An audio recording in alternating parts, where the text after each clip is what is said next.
Assalamualaikum warahmatullahi wabarakatuh. Waalaikumsalam. Alhamdulillah wassalatu wassalamu ala Rasulillah wa ala alihi wa sahbihi wa man wala. Amma ba'd. Ayyuhal ikhwa wal akhwat rahimani wa rahimakumullah, azzani wa azzakumullah. Saudara-saudariku yang semoga dirahmati Allah dan yang semoga dimuliakan oleh Allah. Ya, seperti biasa di Ahad pagi di waktu duha kita mengkaji pembahasan akhlak, adab, tazkiyatun nufus, penyucian jiwa, menggunakan kitab Riyadhus Shalihin karya Imam Abu Zakaria Yahya bin Sharaf An-Nawawi rahimahullah. Semoga Allah merahmatinya. Ya, pada pertemuan sebelumnya kita sudah masuk atau sudah menyelesaikan bab al-ikhlas, bab tentang ikhlas wa ihdari niyah, dan menghadirkan niat fi jami'il a'mal, dalam segala amalan, wal aqwal, dan perkataan, al barizah wal khafiyah, yang nampak maupun yang tersembunyi. Dan sudah selesai. Kita sudah sampai hadis 12, sudah selesai. Dan pada pertemuan sebelumnya kita sudah masuk bab taubah. Ya, mungkin ada ibu-ibu yang tidak sempat hadir karena waktu itu jamaahnya sedikit sekali ya, karena masih libur. Jadi pada pertemuan sebelumnya kita sudah masuk bab taubah, bab tentang taubat atau tobat ya. Jadi saya simpulkan saja pembahasan tentang taubat. Kata Imam An-Nawawi, taubat itu wajib bagi setiap muslim yang terjatuh dalam dosa. Wajib bertobat atas segala dosa. Nah, kalau dosa tersebut, maksiat tersebut antara hamba dengan Allah dan tidak terkait dengan manusia, maka syarat taubatnya ada 3. Jadi syarat sah taubat seorang hamba, taubat atas dosa yang terkait dirinya dengan Allah saja, ini syaratnya ada 3. Pertama, an yuqli'a anil ma'siyah, hentikan maksiat yang dilakukan, hentikan perbuatan dosa yang dilakukan. Ini syarat pertama, syarat sah taubat yang pertama. Wa tsani, yang kedua kata Imam An-Nawawi, an yandama ala fi'liha, menyesali perbuatan yang sudah dilakukan, menyesali dosa yang sudah dilakukan. Wa tsalits, yang ketiga, an ya'zima alla ya'uda ilaiha. Yang ketiga yaitu bertekad kuat untuk tidak mengulangi lagi dosa tersebut. Jadi ada 3 ini bapak-bapak dan ibu-ibu, syarat sah taubat terkait dosa antara hamba dengan Allah saja, tidak terkait dengan manusia. Syaratnya ada 3. Pertama, hentikan maksiat. Dan yang namanya maksiat bisa berupa meninggalkan perintah atau mengerjakan larangan. Kalau meninggalkan perintah, seperti contohnya sholat 5 waktu.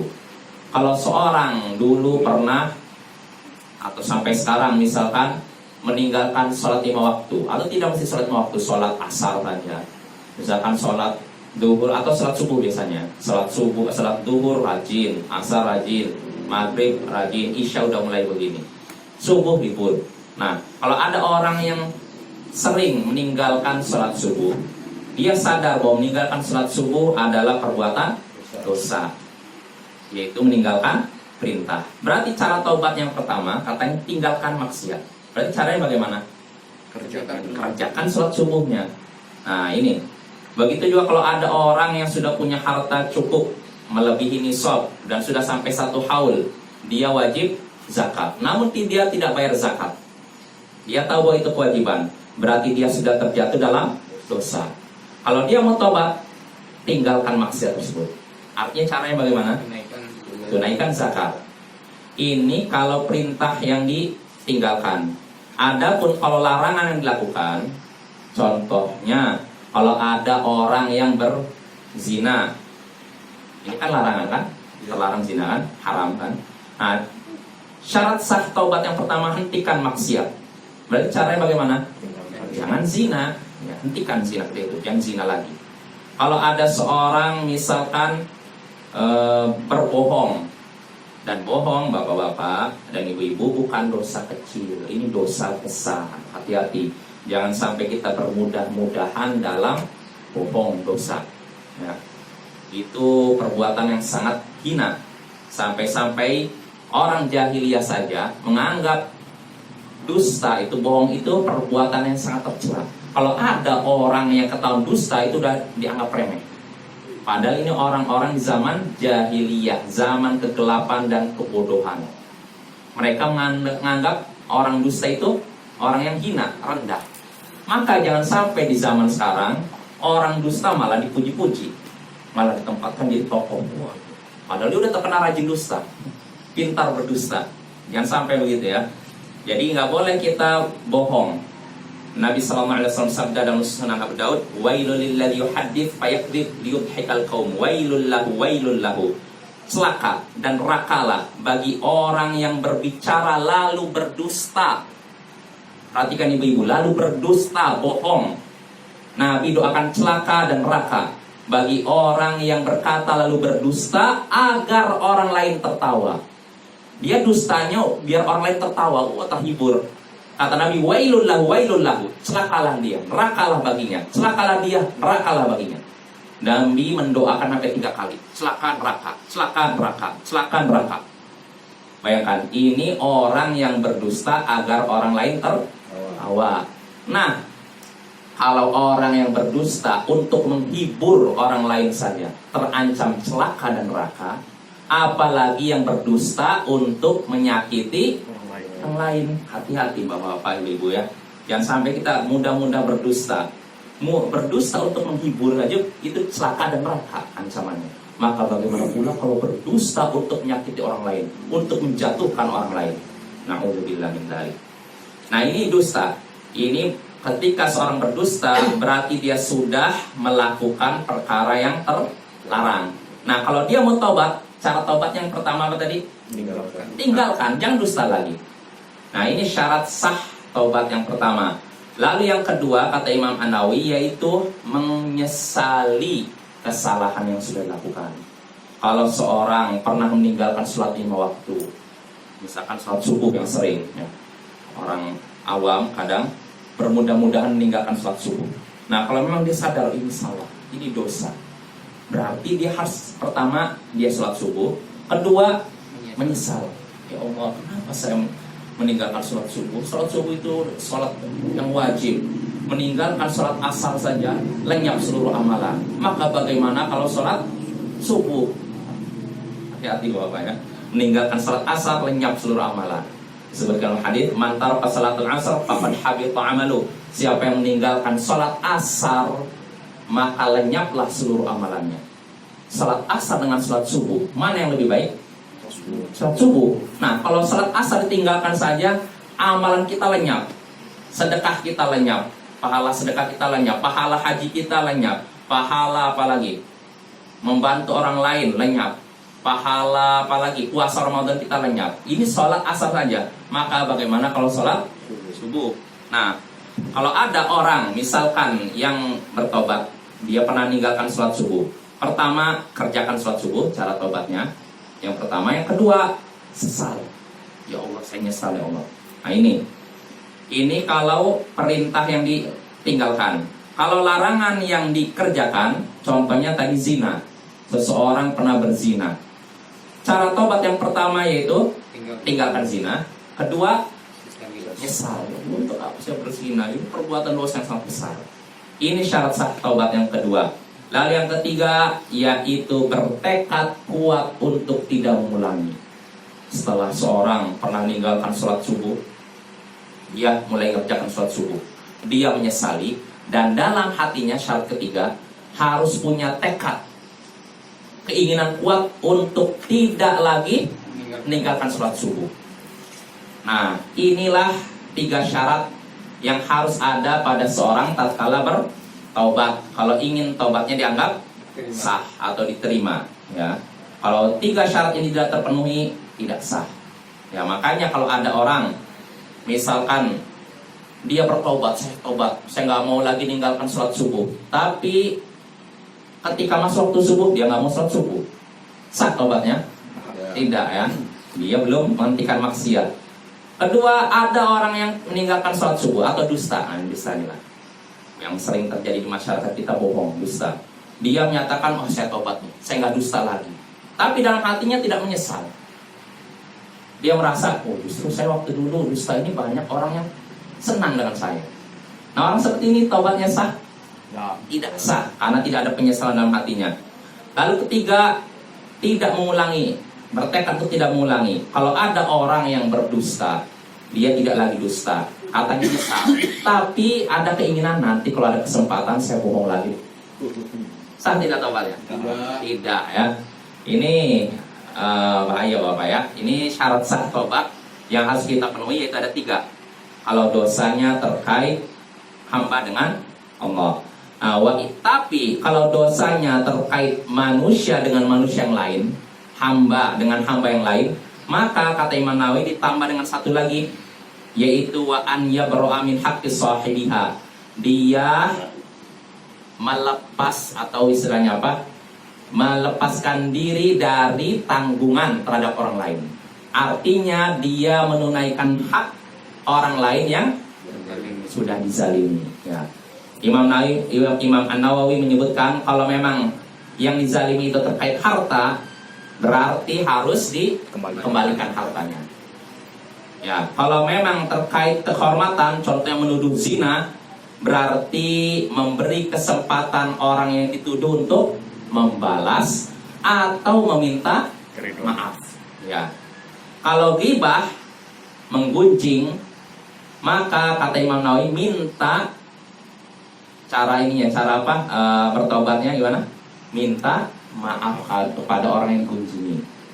Nah, ini kata para ulama, pendapat yang kuat, kalau memang tidak khawatir mudorot, ya. Tapi kalau khawatir timbul mudorot, artinya gini, saya menggunjing seorang, lalu saya menyesal, lalu saya menggunjing seorang ini haram, dan saya tobat. Nah, kata Imam Nawawi, asalnya minta maaf. Nah, tapi kalau saya datang ke orang itu, saya maaf ya, saya pernah menggunjing kamu di pasar di sini. Nah, setelah saya minta maaf, ternyata orang tersebut marah, malah menjauhi saya. Nah, kalau khawatir seperti itu, maka jangan. Hendaknya kita mendoakan saja dia dan menyebut kebaikan orang tersebut di tempat kita pernah menyebutkan keburukan orang tersebut, menggunjing orang tersebut. Jelas ibu-ibu? Ya, ini terkait kehormatan ya. Ya, jadi hak manusia kalau kita langgar, kalau kita bertobat, tidak cukup 3 syarat tadi. Tidak cukup kita hentikan dosa tersebut, menyesal, bertekad untuk tidak mengulangi, tapi harus ditambah syarat satu lagi, yaitu mengembalikan hak saudara kita yang sudah dilanggar. Makanya kalau ada orang misalkan mencuri sendal, saya beri contoh seperti itu, dia menyatakan, saya nggak mau mencuri sendal, saya nyesal. Udah 2 syarat, lalu dia, saya tidak akan mengulangi. Dia bertobat, nangis, sambil nangis-nangis, tapi sendalnya masih dipegang, tidak dikembalikan kepada pemiliknya. Sah tobatnya?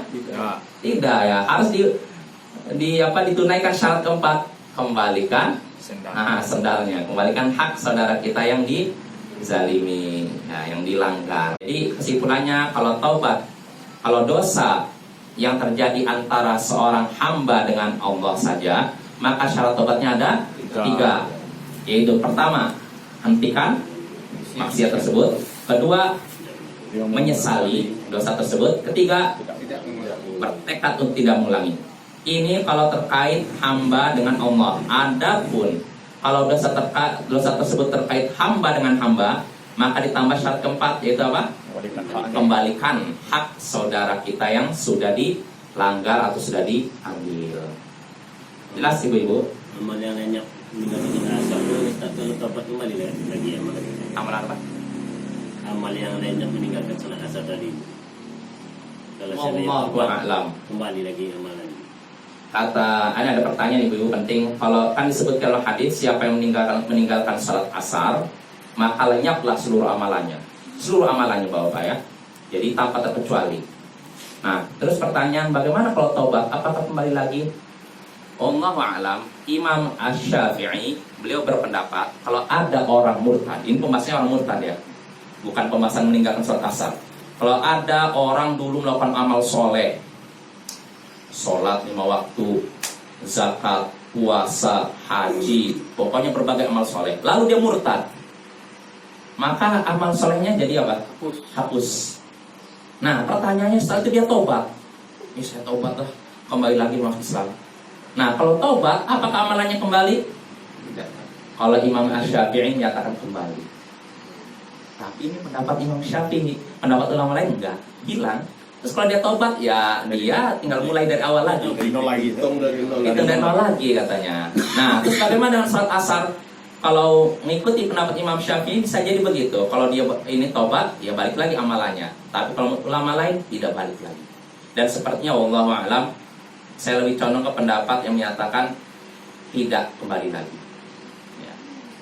Ya, jadi bagaimana caranya? Sudah banyak nangis saja, banyak menyesali perbuatan kita tobat lagi, kita mulai dari nol lagi, nggak masalah. Ya bahkan bisa jadi ketika kita begitu udah amalan kita lenyap lalu kita menangisi dosa kita, ternyata kita meninggal. Bagaimana tuh? Wah, itu luar biasa. Meninggal dalam keadaan baik, kan sudah bertobat, itu luar biasa ya. Maka nggak ada istilah putus asa. Kalau sudah terlanjur melakukan perbuatan yang menghapus amalan kita, kita tinggal taubat dan mulai dari awal lagi. Jelas ibu-ibu? Jadi ibu-ibu hati-hati ya, jangan sampai kita meninggalkan sholat 5 waktu ya, terutama sholat asar ya, apalagi sholat yang lain yang istimewa itu sholat subuh ya. Hati-hati, jangan sampai kita sengaja meninggalkan sholat dalam keadaan apapun, mau di tempat maupun sedang di luar perjalanan jauh, kita tetap wajib sholat. Baik ketika sehat maupun sakit, kita tetap wajib sholat.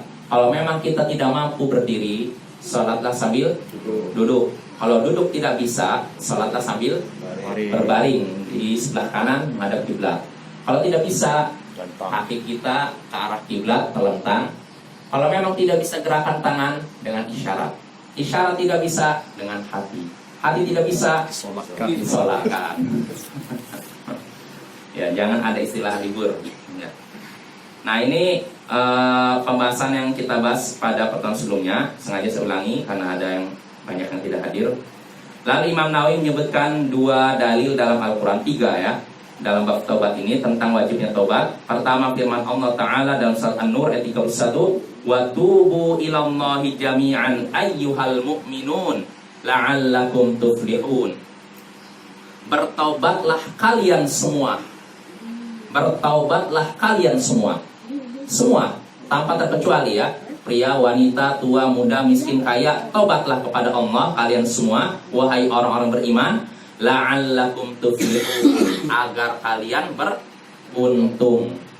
Artinya taubat itu sebab kita beruntung di dunia dan akhirat.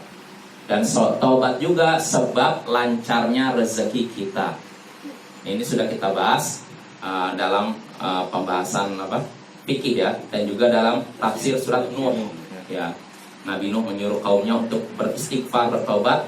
Yursilis sama alaikum midrara, niscaya Allah akan menurunkan hujan lebat kepada kalian. Wa yumdidkum bi amwali wa banin, lalu Allah pun melipat gandakan harta dan anak kalian.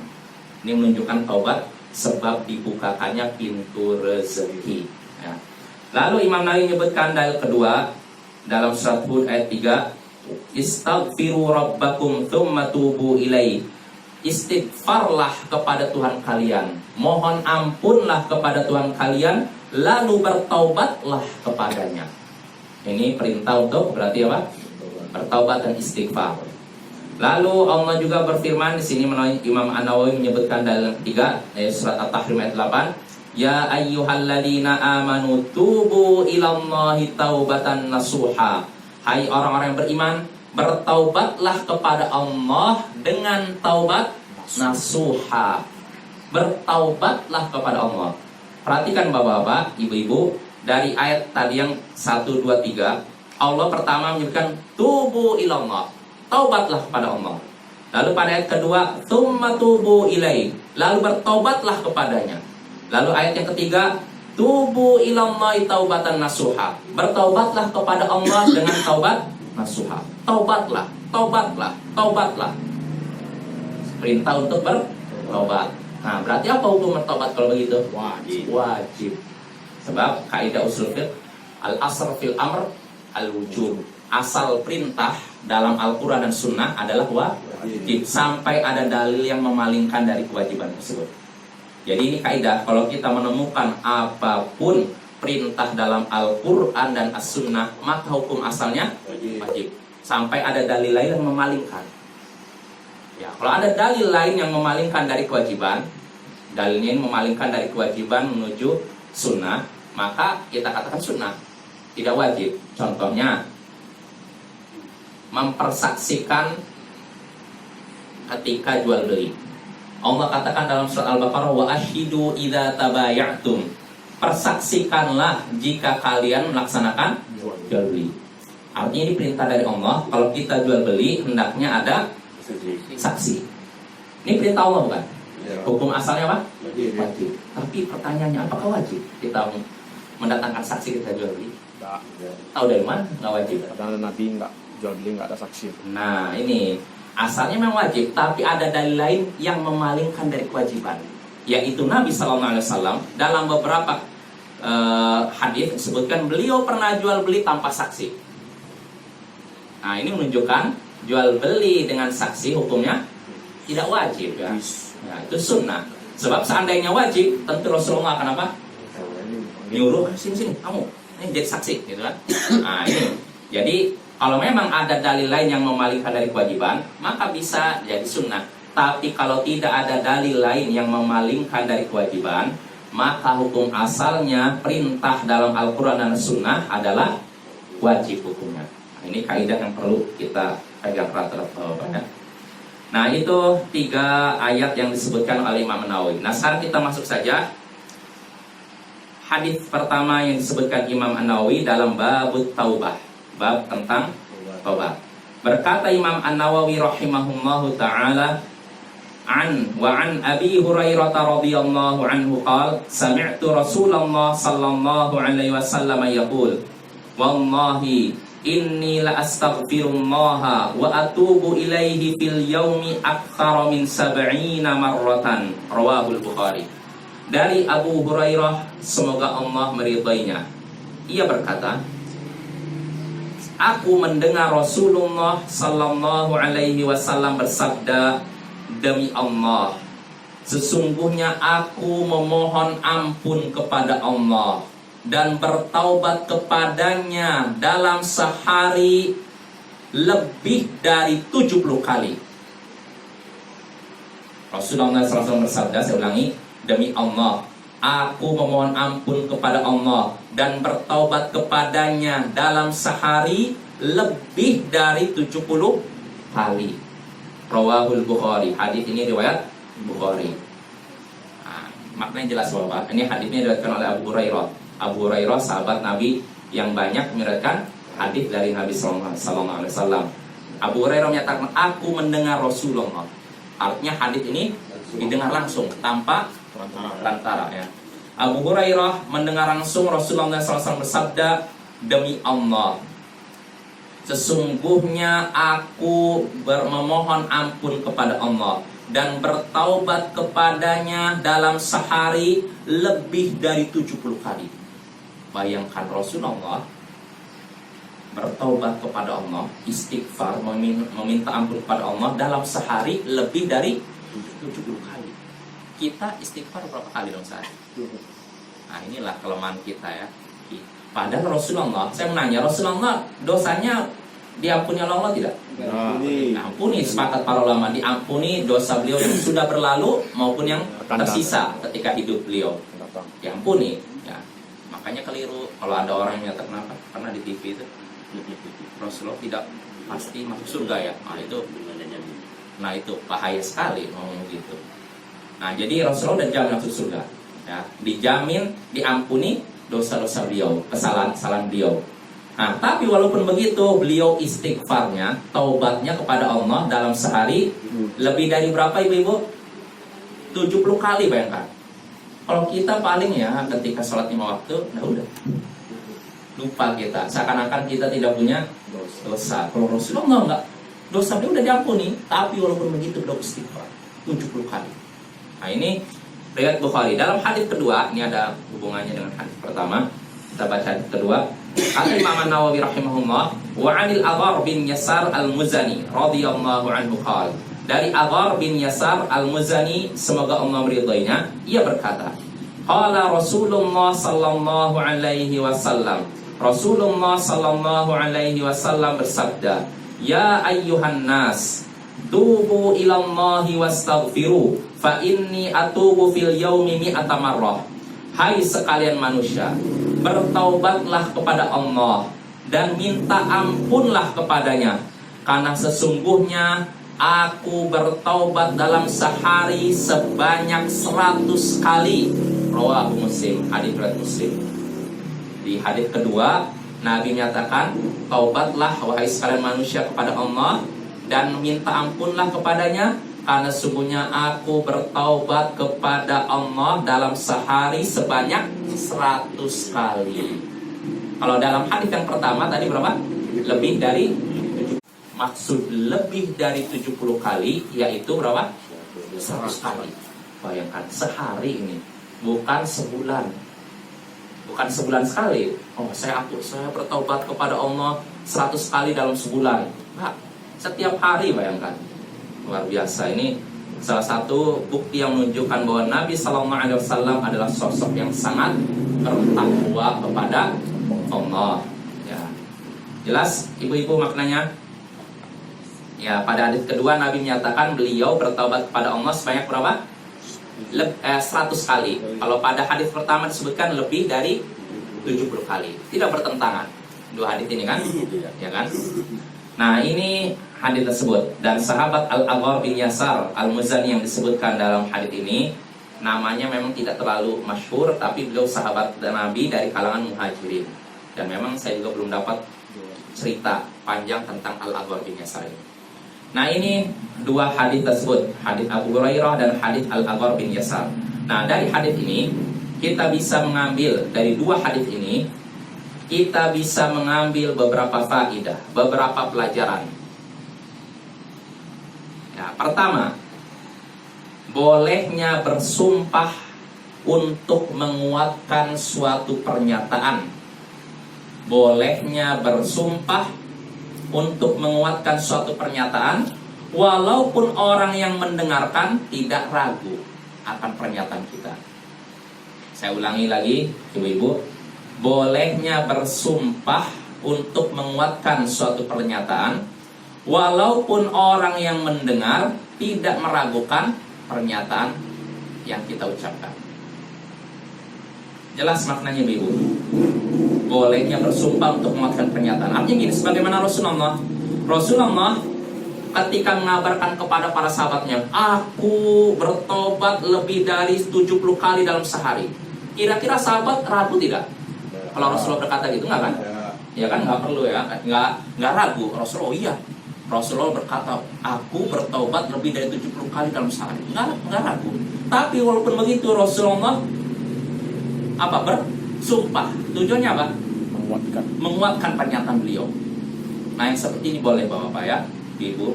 Jadi boleh kita bersumpah untuk menguatkan pernyataan kita, walaupun pernyataan kita tidak diragukan oleh orang yang mendengar. Ya, contohnya, misalkan saya ingin menjelaskan tentang pentingnya kita itu belajar. Kalau saya ngomong, ibu-ibu, bapak-bapak, kita penting atau ilmu itu penting, insya Allah nggak ada yang meragukan kan ucapan saya kan, ilmu itu penting. Tapi ini biasanya biasa aja, perhatiannya kurang kalau begini. Ibu-ibu, ilmu agama itu penting, biasa saja kan. Tapi kalau demi Allah ibu-ibu, ilmu agama itu penting, sama tidak kalimat pertama dan kedua? Nah, kedua itu ada kesannya apa? Penekanan, penguatan. Yang dengar, demi Allah, berarti ini bukan perkara yang remeh. Ilmu itu memang penting. Nah, dan itu juga Rasulullah ketika mengucapkan sesuatu tidak diragukan oleh para sahabatnya, tapi beliau bersumpah dalam rangka menguatkan dan dalam rangka supaya pernyataan beliau itu lebih nempel di kepala para sahabatnya, lebih nempel di hati para sahabatnya. Nah, ini faedah pertama. Faedah pertama yaitu bolehnya bersumpah dalam rangka menguatkan pernyataan, walaupun orang yang mendengar tidak meragukan. Itu faedah pertama. Lalu faedah kedua yang bisa kita petik dari hadis ini, Nabi Shallallahu Alaihi Wasallam adalah sosok yang paling bertakwa kepada Allah. Apa bukti bertakwanya? Istighfar. Istighfarnya sampai lebih dari 70 kali atau sampai 100 kali. Nah, jadi gak ada orang yang paling bertakwa, lebih bertakwa daripada Rasulullah. Maka ini merupakan bantahan bagi orang-orang Syiah yang lebih mendahulukan imam-imam mereka daripada Rasul. Atau seperti sebagian orang-orang Sufi yang menyatakan bahwa wali-wali Allah katanya lebih tinggi kedudukannya daripada para nabi. Iya, ini pernyataan batil dan kafir. Ya, nggak boleh kita mendahulukan siapapun di atas nabi kita. Nah, ini faedah pertama. Faedah kedua, maaf ya. Lalu faedah ketiga yang bisa kita petik dari hadis ini, perintah untuk bertobat ya. Sebab di sini Nabi memerintahkan, bukan memerintahkan, Nabi menyatakan apa, menganjurkan ya. Enggak perintah. Itu di hadis kedua, enggak dalam hadis kedua tadi. Wahai sekalian manusia, bertobatlah kepada Allah dan istighfarlah. Ini perintah bukan? Sedangkan hukum asal perintah apa? Wajib. Ya, maka wajib bagi kita bertobat atas segala dosa, baik dosa tersebut kita ketahui maupun tidak. Ya, mumpung kita masih hidup, maka kalau kita merasa ada dosa, tobat. Kalaupun kita lupa, tobat secara umum, nggak masalah. Ini faedah ketiga. Lalu faedah terakhir yang bisa kita petik dari dua hadis tadi, di antara syarat diterimanya tobat, yaitu ikhlas. Ya, ikhlas. Makanya di sini Nabi menyatakan, demi Allah, aku beristighfar kepada Allah dan bertaubat kepadanya, bukan bertaubat kepada manusia. Dan pada hadis kedua, wahai sekalian manusia, bertaubatlah kepada Allah. Ini menunjukkan taubat itu harus ikhlas. Kalau ada orang taubat karena ingin cari suara, misalkan taubat dari maksiat karena ingin cari suara, cari kedudukan di masyarakat, atau cari muka di hadapan penguasa, maka orang tersebut taubatnya tidak ikhlas dan tidak diterima oleh Allah. Nah, mungkin itu saja dari saya karena waktunya sudah 32 menit. Sebagaimana sudah di setting, kalau taklim yang hari Ahad itu cuma 30 menit. Ini udah 32 menit, lebih dari 2 menit. Ya, jadi insya Allah saja. Iya. Apa? Dulu. Ibu-ibu, ya barangkali ada yang mau ditanyakan atau sudah jelas ibu-ibu? Apa itu?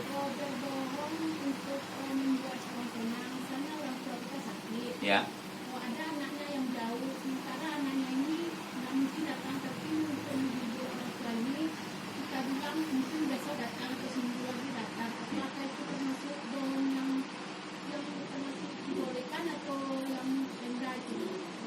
Itu bukan bohong, Bu ya. Karena mungkin, kan bilangnya mungkin akan datang, mungkin kan.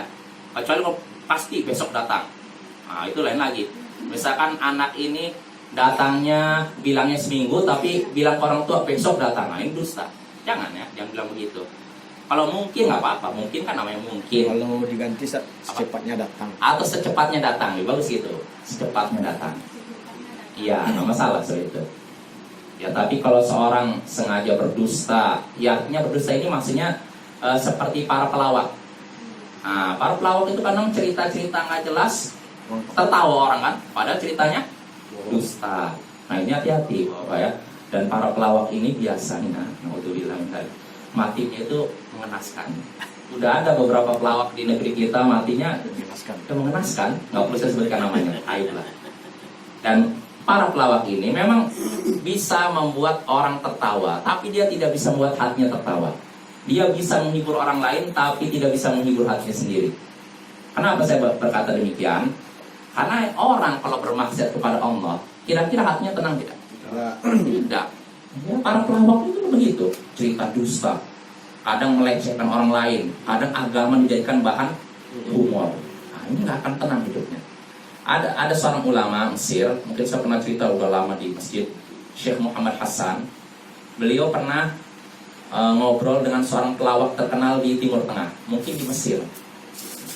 Jadi beliau cerita, pelawak ini berkata kepada Syekh, ya Syekh, demi Allah, sebelum saya berdiri di atas panggung, saya nangis dulu Syekh. Kenapa nangis?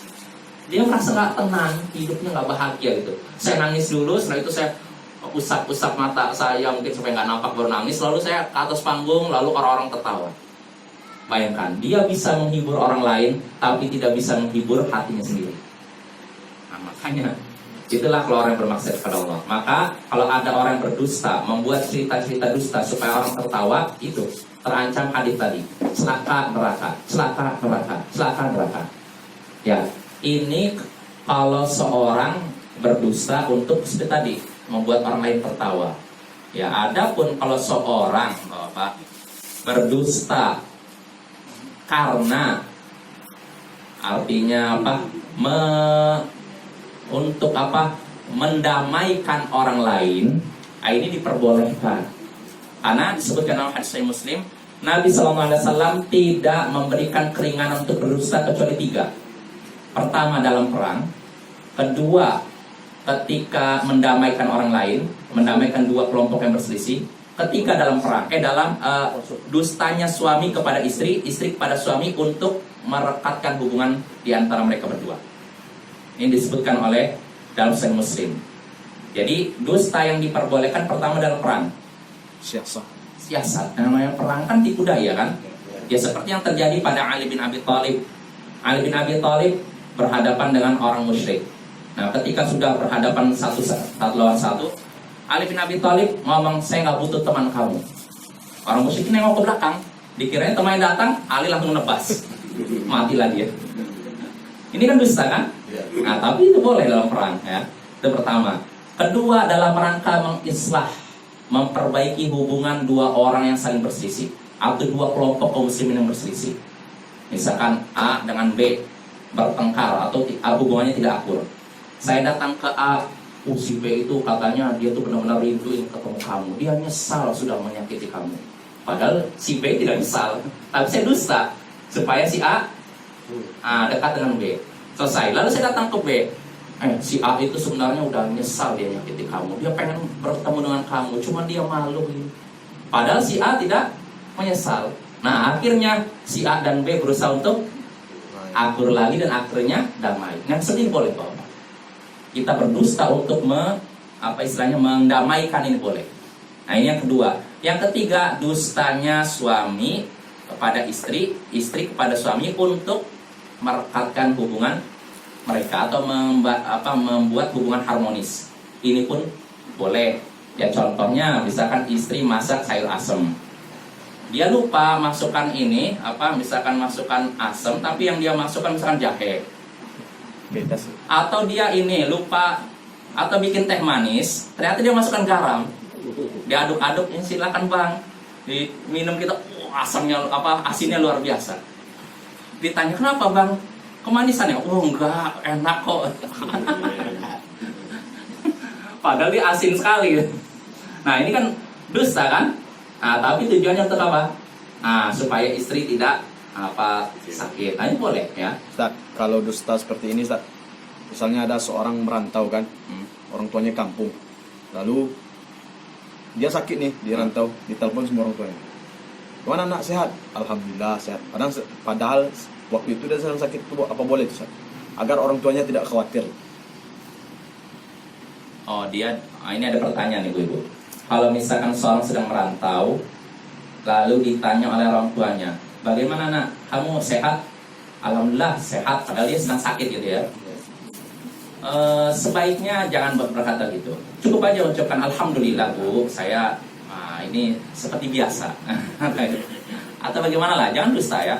Kecuali kalau memang kita dalam posisi terdesak, dan kalau tidak dusta kita akan mati. Misalkan datang orang ingin membunuh kita. Kamu tadi mengucapkan ini ya? Enggak, padahal saya mengucapkan itu. Nah, demi menjaga nyawa saya, maka dusta dalam hal ini nggak masalah. Dapat keringanan. Dalam rangka menjaga harta, nyawa atau harta, boleh. Tapi kalau selain itu jangan, hindari. Ya. Itu masalah tadi ya. Tadi yang berapa? Oh ya, istri dustanya suami istri atau istri terhadap suami ya. Contohnya juga sekarang tadi kan dustanya suami. Nah, sekarang dustanya istri. Misalkan suami membelikan baju untuk istri. Nah, menurut suami baju ini paling bagus nih. Paling indah kayaknya, paling bagus lah untuk istri saya. Dibelikanlah oleh suami ini baju untuk istrinya, dibawa ke rumah. Istrinya melihat bajunya buruk sekali. Tapi menurut suaminya mungkin pikirannya yang paling bagus. Ditanya, "Dek, gimana Dek bajunya?" "Oh, bagus Bang, sangat bagus, saya nggak pernah lihat baju seperti ini." Nggak pernah lihat baju seperti ini. Ya iyalah, paling buruk. Nah, kalau seperti ini boleh dusta misalkan ya, demi merekatkan hubungan antar suami istri. Adapun selain 3 tadi, maka dusta hukumnya haram. Ya, kecuali kalau seorang dalam rangka menyelamatkan nyawa, harta, baik harta dirinya maupun harta orang lain.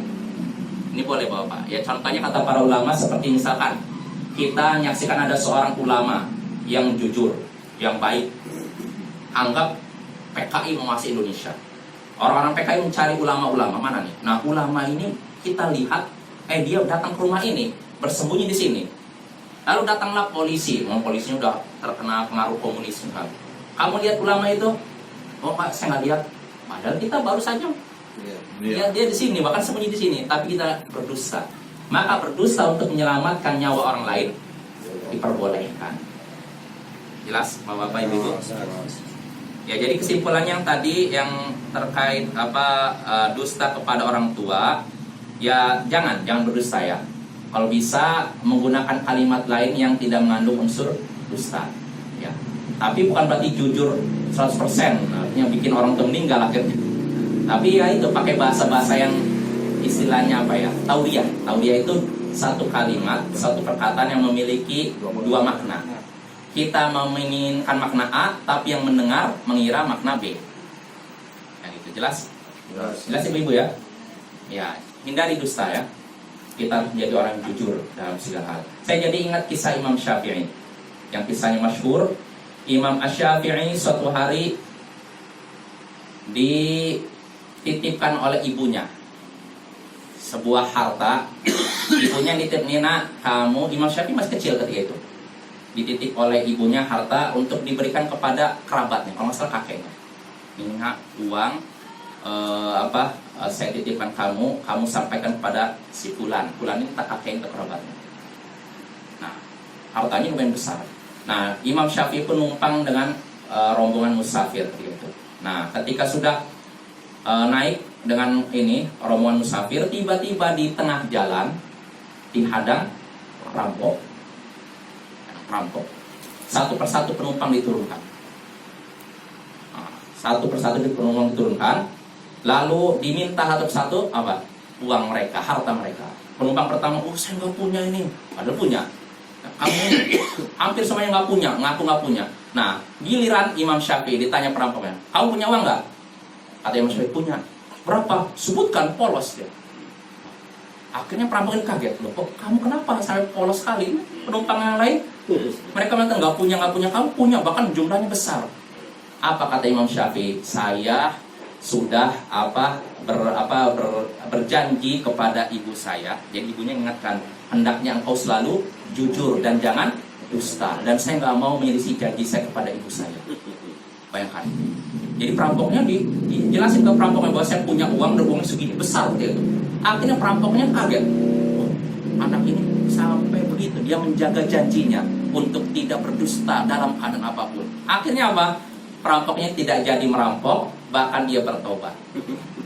Melihat anak kecil bagaimana dia sampai memegang janjinya kepada ibunya. Nah, ini lihat nih. Walaupun sebenarnya kalau dalam kondisi seperti itu boleh aja, Syafi'i dusta kan? Ya kan? Demi menjaga apa? Harta. Tapi lihatlah bagaimana para ulama terdahulu menjaga yang namanya kejujuran dan menghindari yang namanya kebohongan. Ini akhlak yang perlu kita tiru. Gak boleh Bapak ya kita selalu bermudah dusta. Jelas Ibu? Ya mungkin cukup ya. Assalamualaikum warahmatullahi wabarakatuh. Waalaikumsalam.